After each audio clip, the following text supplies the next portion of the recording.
পৌষ সংক্রান্তির দিন সকালে আগের দিন রাতে বানানো বাসি পিঠে খেয়ে নিয়ে আরো কি কি হয় সমস্তটাই শেয়ার করব। চলুন তবে ভিডিওটা প্রথম থেকে শুরু করি। নমস্কার, আমি অঞ্জনা। সবাই কেমন আছেন? আশা করি সবাই ভালো আছেন আর আমিও খুব ভালো আছি। আজ হলো পৌষ সংক্রান্তি।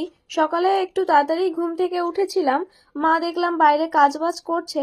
উঠতেই বললাম, মা কিছু করতে হবে? মা বলল, না, গিয়ে ঘুমিয়ে পড়, এখনো অনেকটাই ঠান্ডা বাইরে। গিয়ে ঘুমিয়ে পড়েছিলাম। তারপরে অনেকটা বেলা হয়ে যায়, প্রায় 8টার দিকে উঠে ভাইকে দেখি আমের পল্লব পাড়ছে। আজ তো পুজো, সেই জন্য লাগবে। আর তারপর আমি চলে আসি পেছনের ঘরটাতে। এই ঘরটা আমার বাবা তৈরি করছে, তো এটা এখনো কমপ্লিট হয়নি। আর আজ তো পৌষ সংক্রান্তি। শুনেছি পৌষ সংক্রান্তির দিন নাকি মেয়ের বিয়ে হয়ে গেলে তার থাকতে নেই, বা কি একটা বলছিল বড়রা। আমি বুঝতে পারিনি ঠিকঠাক, বা বোঝাতেও পারবো না এখন। মানে আমি পৌষ মাসে আগেও একবার এসেছি, তাই মাসের শেষের দিকেও একবার এসে ঘুরে যেতে হবে। তবে মাস যাওয়ার দিন আমি থাকতে পারবো না। তাই জন্য মা বলল, এইসব কাজ বাজার করতে হবে না, তুই তোর ব্যাগ প্যাকিং আরো যত সমস্ত জিনিস নিবি সেইগুলো রেডি করে নে। তাই এখানে তেজপাতা পাওয়া যায়। মা তেজপাতার ডালগুলো নিয়ে এসেছিল, সেগুলোই আমি প্রথমে ছিঁড়ছি। আর আমার চোখে কিন্তু এখনো ঘুম ঘুম রয়েছে, তাই চোখ মুখও ফোলা ফোলা লাগছিল। আর মনটাও খারাপ, বাড়িতে চলে যাব তাই। এদিকে আমার ভাই তুলসীর পিঁড়ির মণ্ডপে লেপে নিল। তারপর রাতে যেখানে ভোগ লাগানো হবে মহাদেবকে, সেইখানেও লেপে নিল। এরপর কাল রাতে মা যে পিঠে পুলি করেছিল সেগুলোই এখন বসে বসে খাচ্ছি। শীতের সকালে বাসি পিঠে খেতে কিন্তু খুবই ভালো লাগে। আর আমাদের মধ্যে নিয়ম আছে, আগের ভিডিওতে তো বললামই, যে পৌষ মাস যাওয়ার আগের দিন রাতে এই পিঠে পুলি বানাতে হয়। পৌষ মাস যাওয়ার দিন সকাল থেকে এই পিঠে পুলি খাওয়া শুরু করতে হয়। আরও তো নানান রকম রান্না বান্না মা সারাদিনে করবেই, সেগুলোও আপনাদের সাথে শেয়ার করব। তো এখন এইদিকে আমি আর বোন তো খাচ্ছি ক্যামেরার সামনে। ক্যামেরার পেছনে আমার ঠাম্মি আর হচ্ছে আমার বাবার পিসি, মানে আমাদের পিসি ঠাম্মি হয়, তো উনিও পিঠে খাচ্ছিল। আর ওদিকে কিন্তু আমার মা আর ভাই কাজ করেই যাচ্ছে। আর আমি আর আমার বোন হলাম রাজরানী। আমি উঠেছি একটু আগে, আমার বোন উঠলো সবে মাত্র। উঠে ব্রাশ করে খেতে বসলো। আর ওদিকে মা সেই সকাল থেকে কাজ করছে। এমনিতেই মা আমাদের দুজনকে সেভাবে কাজ করায় না, সেই জন্য আমরা করিনি। এখন গিয়ে টুকটাক ওই সবজি পাতি কেটে দেব। আর এদিকে ভাই স্নান করে এসে কলকের ফোঁটা দিচ্ছে। এগুলো কিন্তু আগে আমি ছোটবেলায় দিতাম কলকে দিয়ে, তবে এখন তো আর পাওয়া যায় না। তাই ভাই গ্লাসের মুখ দিয়েই দিচ্ছিল। আর তার মধ্যে একটা সিঁদুরের ফোঁটা করেও দিচ্ছিল। দেখতে বেশ ভালো লাগছে। পুরো বাড়িতেই কিন্তু ভাই দিয়েছে। আর তুলসীর পিঁড়িটাতেও সুন্দরভাবে সাজিয়েছে। আর ভাইয়ের ঘরের পুজোটাও কমপ্লিট হয়ে গেছে। আপনারা তো জানেনই আমার ভাই পুজো করতে খুবই ভালোবাসে। আচ্ছা, আমাদের বাড়িতে তো এই নিয়মটা আছে, আপনাদের বাড়িতেও কি এই নিয়মটা আছে? মানে পৌষ সংক্রান্তির দিন বাড়ির সমস্ত মেন মেন জায়গাতে এই চালের গুঁড়ো দিয়ে কলকের ফোঁটা দেওয়ার এই নিয়মটা কি আছে? যদি থাকে তাহলে কমেন্ট করে জানাবেন, দেখবো কার কার আমাদের এই নিয়মটা আছে। আর যদি কারো অন্য কোনো নিয়ম থাকে সেটাও লিখে জানাবেন, তাহলে বুঝতে পারবো যে এই নিয়ম ছাড়া অন্য কোনো নিয়ম আছে পৌষ সংক্রান্তির দিনে। এদিকে ভাই তো কলকের ফোঁটা দিচ্ছে, আরো অনেক জায়গা আছে দেওয়া বাকি, তো সেগুলো ওই দিতে থাকুক। আমি আর ভিডিও করব না, ওদিকে মাকে গিয়ে একটু হেল্প করব। মা এখানে সমস্ত রকম সবজি নিয়ে বসে পড়েছে। আর আজকে কিন্তু আমাদের বাড়িতে অনেক কিছু রান্না হবে। মা প্রথমে কাটতে শুরু করেছিল, তারপর আমি বললাম, মা তুমি তো আমাকে কোনো কাজই করতে দাওনি, দাও আমি একটু সবজিই কেটে দিই। তবে এরই মধ্যে মায়ের কিন্তু অনেক কিছুই কাটা হয়ে গেছে। মা বলল, সবজি কাটতে বসার আগে এগুলো ধুয়ে নিয়ে আয়। এখানে ভাজা কেটেছে, আলু শিম ভাজা, বেগুন ভাজা, কুমড়ো ভাজা, তারপর ফুলকপি ভাজা। এছাড়াও আরো অনেক কিছুই ভাজা হবে, সমস্তটাই শেয়ার করব। এদিকে মা এই ভাজা মশলাটাও করে দিয়েছে, এবার এটাকে পেস্ট করতে হবে। পৌষ মাস যাওয়ার দিন যে পুজোটা করা হয়, এই সমস্ত কিছু রান্না বান্না করে যে পুজোটা করা হয়, এটাকে বলা হয় বাস্তু পুজো। আর বাস্তু পুজোর মেন মশলাই হলো তেজপাতা ভাজা আর জিরে ভেজে সেটাকেই পেস্ট করলে যে মিক্সচারটা হয়, ওটা দিলেই কিন্তু রান্নাতে একটা আলাদাই গন্ধ আসে। আমি তো ছোটবেলা থেকে এই মশলাই দিতে দেখেছি। মানে অন্যান্য রান্নার মধ্যে যেসব মশলা দিতে হয় সেগুলো তো মা দেয়ই, উপরে রান্না হওয়ার পরে এই মশলাটা ওর উপর দিয়ে ছড়িয়ে দেয়। দেখতেও বেশ ভালো লাগে, ফ্লেভারটাও খুব সুন্দর আসে। মাকে ওই মশলাটা করে দিয়ে এসে আমি এখানে শাক করছি। বাঁধাকপিও এদিকে কাটা হয়ে গেছে, আর উনুনে রয়েছে লাল শাক।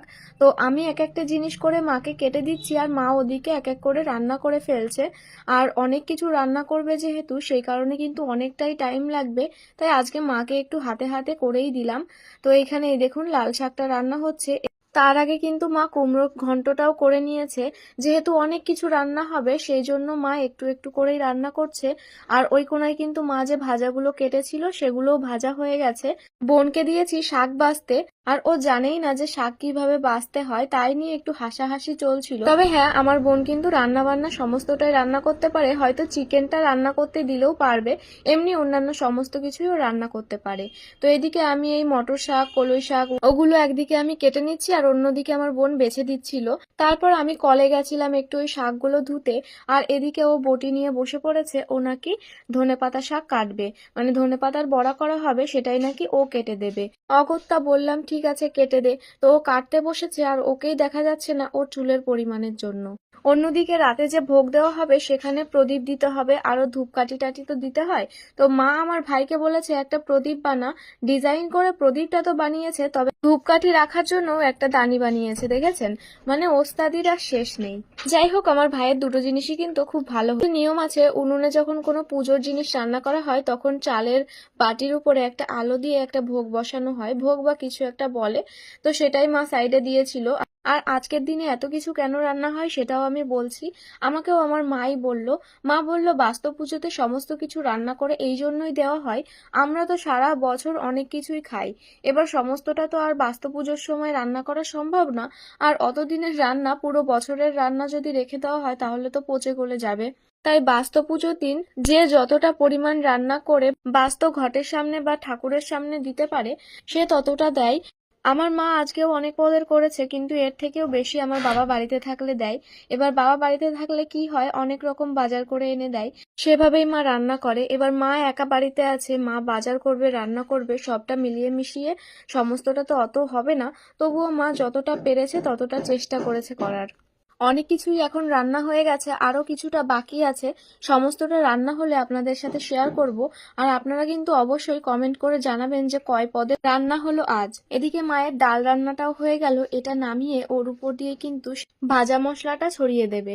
দেখতেও বেশ ভালো লাগবে আর ফ্লেভারটাও কিন্তু খুবই সুন্দর আসে। আচ্ছা, আপনারা এটা বলুন, যে যে আমার ভিডিও এখন দেখছেন তাদের বাড়িতেও কি বাস্তু পুজোর দিন এত কিছু রান্না করা হয়? মানে পৌষ পার্বণের দিন কি আপনাদের বাড়িতেও এত কিছু রান্না হয় বলুন তো? তো এখানে মা ওই ডালের ওপরে সেই ভাজা মশলাটা এখন ছড়িয়ে দিল। আর বললামই তো বাবা বাড়িতে নেই, সেই জন্য কিন্তু মা অত কিছু মাছের রেসিপি করতে পারেনি। মানে 2 রকম মাছ রান্না করেছে। বাবা বাড়ি থাকলে আরো অনেক রকম মাছ হয়, 4 রকম কি 5 রকম তো হয়ই। তো চলুন এবার কি কি রান্না হয়েছে সেটাই আপনাদেরকে দেখাই। এখানে রয়েছে সমস্ত রকম ভাজা, এখানে রয়েছে সমস্ত রকম ঘন্ট, আরো কিছু পকোড়া, এখানে 11 রকমের সবজি দিয়ে একটা তরকারি, এটা ডাল, এটা কই মাছের তেল, আর এই হলো কাতলা মাছের ঝোলটা। এখানে রয়েছে টমেটোর চাটনি, এর মধ্যেও কিন্তু অনেক কিছু দেওয়া হয়েছে। এবার ওটা আমাদের নিয়ম টমেটোর চাটনিটা করার। তো আর এইখানটায় সমস্ত কিছু তো রান্না হয়েছে, তবে মার চিন্তা আছে আমার গোপুর জন্য কিছু খাবার মতো হয়নি। যেহেতু বাস্তু পুজোর দিন আমাদের বাড়ির নিয়মে আছে মাছও ঠাকুরের ভোগে দিতে হয়। এবার আমার গপু তো আর ওই মাছের ভোগ খাবে না, সেই জন্য মা এখানে পায়েস করছিল। সমস্ত রকম নিরামিষ জিনিস বের করে মা এখানে দুধ দিয়ে আর কি একটা চাল দিয়ে, মনে হয় আতপ চাল, সেটা দিয়েই গপুর জন্য পায়েস তৈরি করলো। এখন মা ভোগের থালা সাজাবে, সেই জন্য সবটাই বের করেছে। এবার আপনারাই বলুন কমেন্ট করে যে কত রকম কি কি রেসিপি হয়েছে বা কি কি রান্না হয়েছে সেগুলো। হ্যাঁ, অনেকের বাড়িতেই হয়তো মাছের ভোগ দেওয়া নেই, আমাদের বাড়িতে আছে, সেই জন্যই মা মাছের ভোগ দিয়েছে। এবার কেউ হয়তো ভাববেন না যে ঠাকুরের কাছে মাছের ভোগ কিভাবে দেয়। অনেক বাড়িতেই অনেক অনেক নিয়ম থাকে, তো সেগুলোরই পালন করে। নিয়ম তো ঠাকুর বলে যায়নি যে আমাকে এই জিনিসটা দেবে, নিয়ম মানুষই তৈরি করেছে, তো সেই নিয়মটাই পরবর্তী জেনারেশন পালন করে। তো আমার মাও ঠিক সেটাই করেছে। আর যেহেতু অনেক পদই হয়েছিল সেই জন্য মা কলার পাতাতে করেই খেতে দিয়েছে ভোগের ওইটা। আর অত বড় নিরামিষ থালা আমাদের বাড়িতে সত্যি বলতে ছিল না, সেই জন্য মা কলার পাতার ভোগেই দিয়েছে। দেখতেও খুব সুন্দর লাগছে, দেখেছেন? সমস্তটাই কিন্তু ঠাকুরের সামনে দিয়েছে। আর এই থালাটা কিন্তু গপুর যে আসনটা সেটার সাথে মেশানো হয়নি, এটা একটু দূরেই রাখা হয়েছে। আর গপুকে পারলেই হয়তো বলতে পারেন যে সাইডে অন্য জায়গায় রাখতে পারতেন, তবে আমার বাবা তো পেছনে ঘর করছে, সেই জন্য এই ঘরটায় একটু শর্ট জায়গা, তাই কোনো জায়গায় এমন জায়গা ছিল না যে এখানে গপুকে ঠিকঠাক ভাবে রাখবো, তাই এইভাবেই রাখা হয়েছে। হ্যাঁ, আমি জানি এটা ঠিক না, তবে কিছু করার নেই, সব সময় সমস্তটা মানিয়ে নিতেই হবে। আর গপুকে যেহেতু আমি নিয়েছি সেই জন্য আমি যেইখানেই যাই সাথে করে নিয়ে যাই। তো তাই আমি মায়ের এই বাড়িতে নিয়ে এসেছি।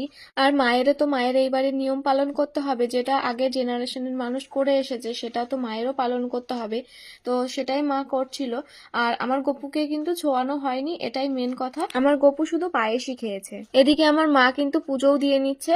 আগে আমাদের বাড়ির এই ভোগের থালাটা খেত আমার দাদু, তারপর খেত বাবা। দাদু তো এখন নেই আর বাবাও বাড়িতে নেই, তাই জন্য মা মাখিয়ে পাড়ার সমস্ত বাচ্চাদের ডেকে এনেছে। এমনিতেও যখন বাবা বা দাদু খেত তখন ওই অর্ধেকটা তো রেখেই দিত, সেগুলো পাড়ার বাচ্চাদেরকে মাখিয়ে এইভাবে প্রসাদ হিসেবে দিত। কারণ এই নিয়মটা আমাদের এই পাড়ার আর কারণ নেই। এখন আমার জ্যাঠারা করে এই বাস্তু পুজো, আর আমরা করি অন্যদের অন্যান্য নিয়ম। তো মা মাখিয়ে সেগুলো ওই পাড়ার বাচ্চাদের আমার ভাই ডেকে নিয়ে এসেছে। তারাই এসেছে এক এক করে, কিন্তু সমস্ত বাচ্চারাই এসেছে। এবার সবার তো ভিডিও করা সম্ভব না, যতটা পেরেছি ভিডিও করেছি। আর এই প্রসাদটা খেতে কিন্তু সবাই খুব পছন্দ করে। আমাদের পাড়ার একটা বাচ্চা তো শুধু বলে, কাকি তোমাদের ওই পুজোটা কখন হবে, কবে হবে, প্রসাদ খাবো। তো যাই হোক, এখন আমার ভাই খেয়ে নিচ্ছে, এরপর মামুনিও আমাকে নিতে এসেছে, মামুনিও খেতে বসেছে। আর এই হলো আমার থালা। আমি এত কিছু নিয়েছি, আরো অনেক কিছু বাদ দিয়েছি, মানে ভাজা ঘন্টর মধ্যে। ওদিকে আমার বোনও কিন্তু খাচ্ছে। আরো ডাল, মাছের তরকারি, চাটনি ওইসব তো নেবই পরে। খাওয়া দাওয়ার পরে গপুকে আমার ভাই গুছিয়ে দিল। ও এখন মামা বাড়ি থেকে দাদুর বাড়িতে যাবে। এখন তো সন্ধ্যা লেগেই গেছিল, তাই মা বলল আর একটু দেরি কর, কারণ বাইরে এখন এই ভোগটা লাগাবে। সকালে ভাই যেইখানটা আলাদা করে লেপে দিল না, সেইখানটাই এই ভোগ লাগানো হবে মহাদেবকে। আর এই হলো আমার দাদার বড় মেয়ে। আমি চলে যাবো জন্য আমার কোলে উঠে বসে আছে। এই কদিন আমার কোলে খুব উঠেছে, আর চিনেও ফেলেছে ভালোভাবেই, তাই জন্য ওর জন্য আমার খুব মন খারাপ করছিল আসার সময়। যাই হোক, চলে তো আসতেই হবে। আর ভাই মা মিলে এখানে ভোগ লাগাচ্ছিল।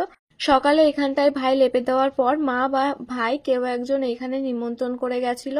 এখন তাকে ভোগ লাগানো হচ্ছে। তো তার জন্য জল, তারপর যা কিছু রান্না হয়েছে সমস্তটাই দেওয়া হলো। আর তার বসার জন্য একটা কলা পাতা পেতে দেওয়া হয়েছে।